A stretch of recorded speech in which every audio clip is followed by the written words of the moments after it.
still maintains the firm, because it's not a standard mattress. But it's been wonderful in that way for me, because I can usually tell when it's, over time, it'll slowly deflate a little bit, I'll start having more pain, then I'll go check, oh yeah, it's down to like 60% or something, I need to pump it up again. And then you feel it rise, and then it gives more support, and it's very helpful for me.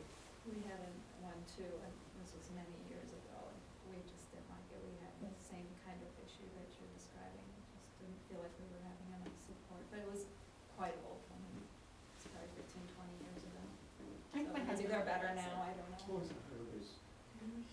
On the pillows, I bought one of those My Pillows that you see on TV, those commercials or whatever, like 3 years ago, and I absolutely still to this day love it.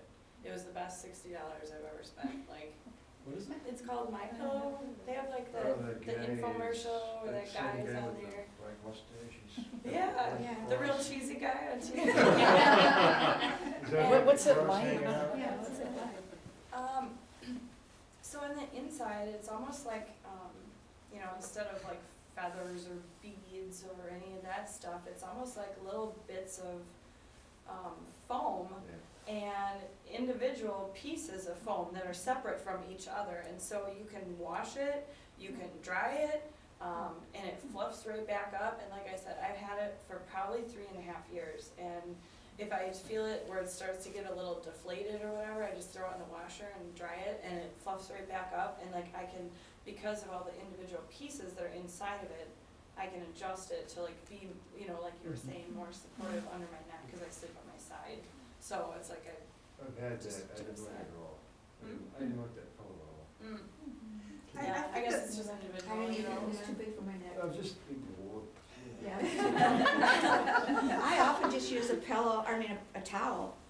In my hardest times, I use a towel folded in like maybe 4, just to cover that little gap there. I think the best strategy is to, if you're gonna try something new, is to find something that has a money-back warranty or a return policy, both mattress and pillow, because I think the My Pillow does have a return If warranty. you buy it through the TV or online or whatever, You can like, send it back if you don't like it, because you really can't tell with a mattress or a pillow until you actually sleep on it for. I'll tell you, I know, I'm not a member of Costco, but I do know that Costco has a money-back or like a return policy for anything. You can buy a mattress and you can take it back 3 years later if you don't like it. 3 So, years later, wow. yeah, I'm not kidding. And I know a lot of places, if you buy a protective cover, you can bring it back in 60 days if you don't like it, The only thing is, how would you figure out in 60 days you don't want to protect the cover? Pardon?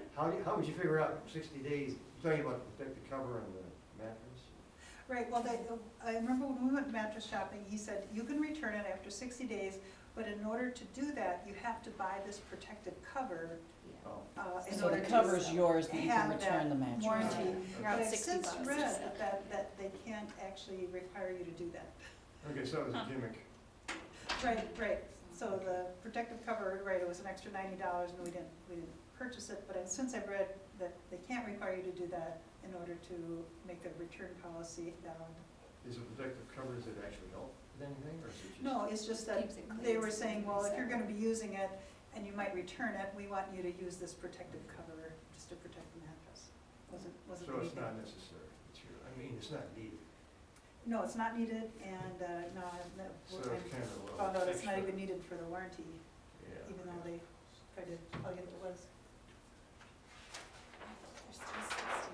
So computer ergonomics is an oxymoron. There isn't such a thing. I think there'll be a day when we can use computers and just in a mechanically efficient way. I haven't found it yet with our current equipment. For laptops, I find that if the keyboard is the right height, then the screen is too low. If the screen is the right height, the top of the screen should be about eye level, then the keyboard is too high.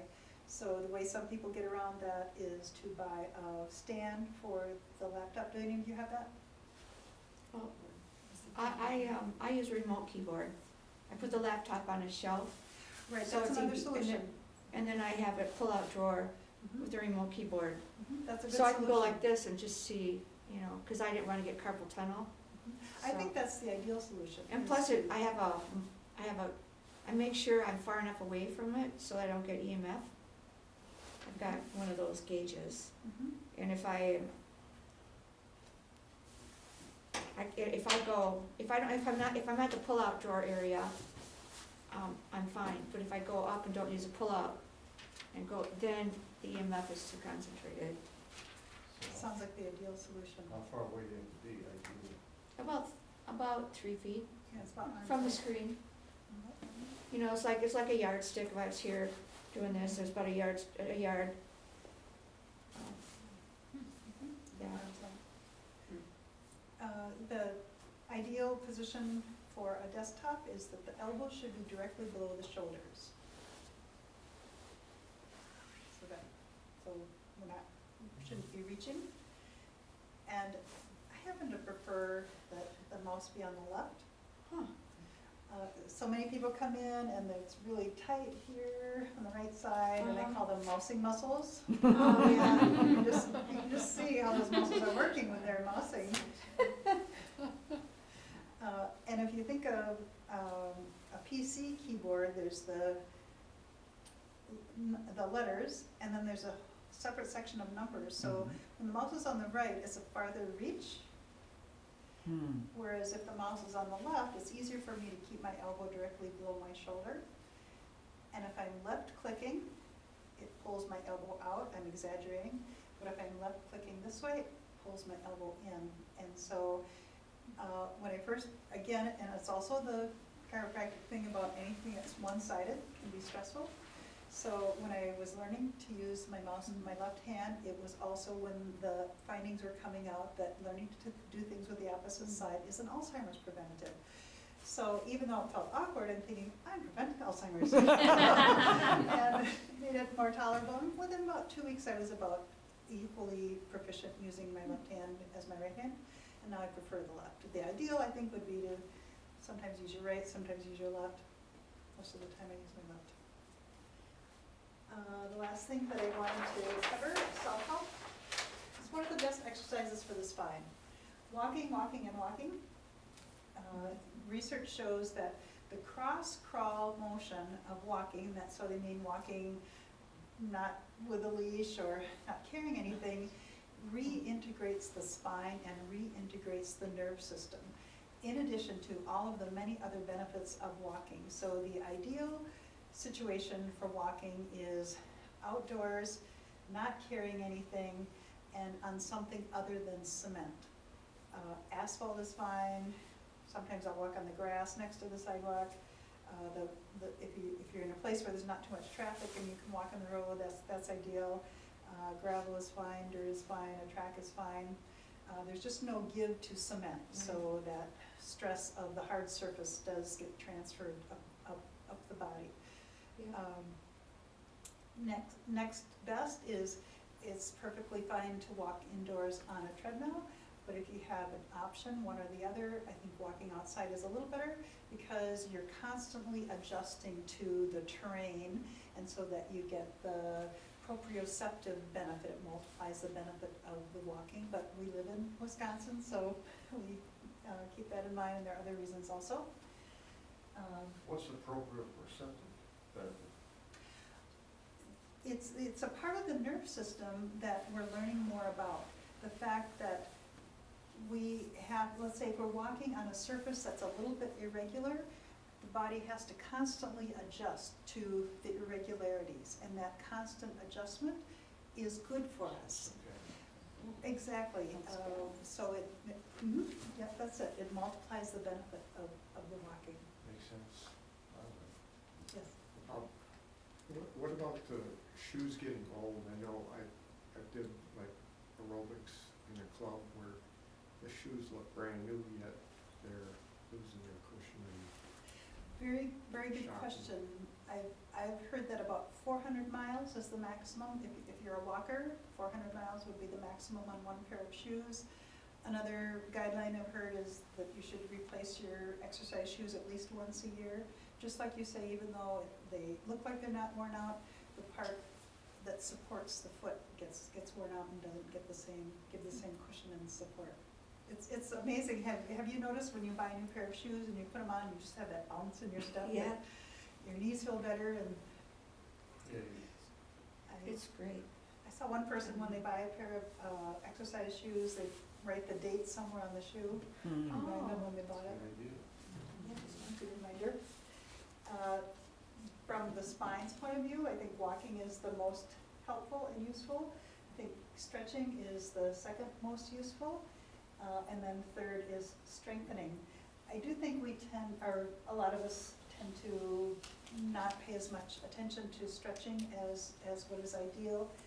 I had the opportunity to work with a professional bodybuilder, and he explained that he spends an equal amount of time stretching as he does lifting weights. He said strengthening strengthens the muscles and also shortens the muscles. And he said if I didn't do stretching, then I'd be just one bundle of not very functional muscle.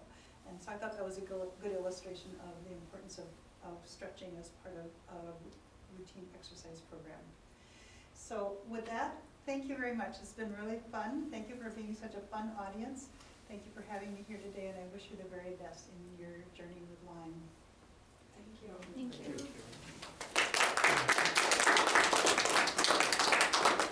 Dr. Isom, will you just take questions from folks? And then also I wondered, one of the things she does when you come in is she has a life-size model of the cervical area, but it's double the normal size.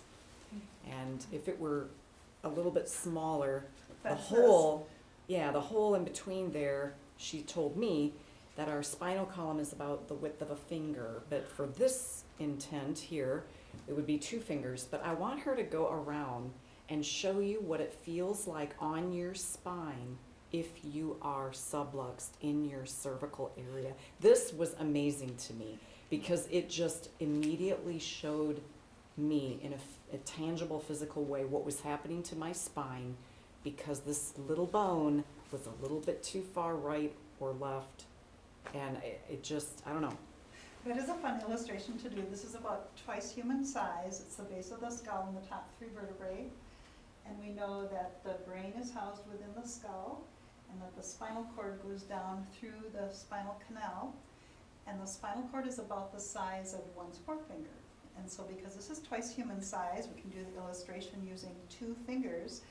And the nerves that are affected by the misalignment at that area aren't necessarily pain nerves, so you wouldn't necessarily have pain right there, but it's a good illustration to show how there's actually a physical pressure on the nerve system from the misalignment. So I'll just take this around, and that is a fun illustration. Just put 2 fingers as far as you can in there.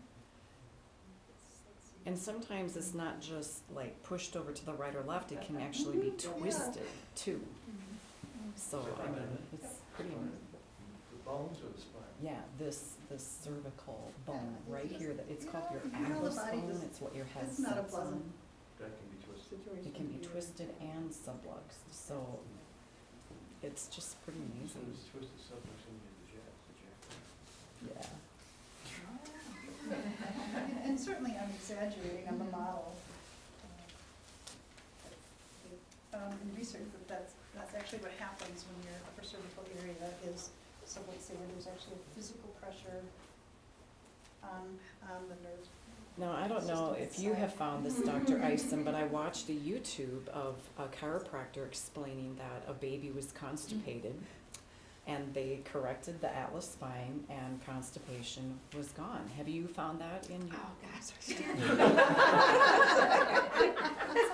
Oh, look at I'm bending. I didn't know you were gonna do that. Okay. Yeah, so that's what, the pressure that's on your spine. Isn't that amazing? Yeah. Put your fingers in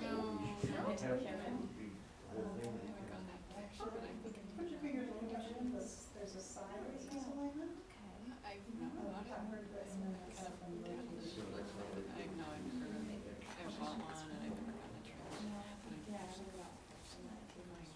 So if you're walking around, they have no idea. Yeah, so you mean you can like walking around thinking you're just fine,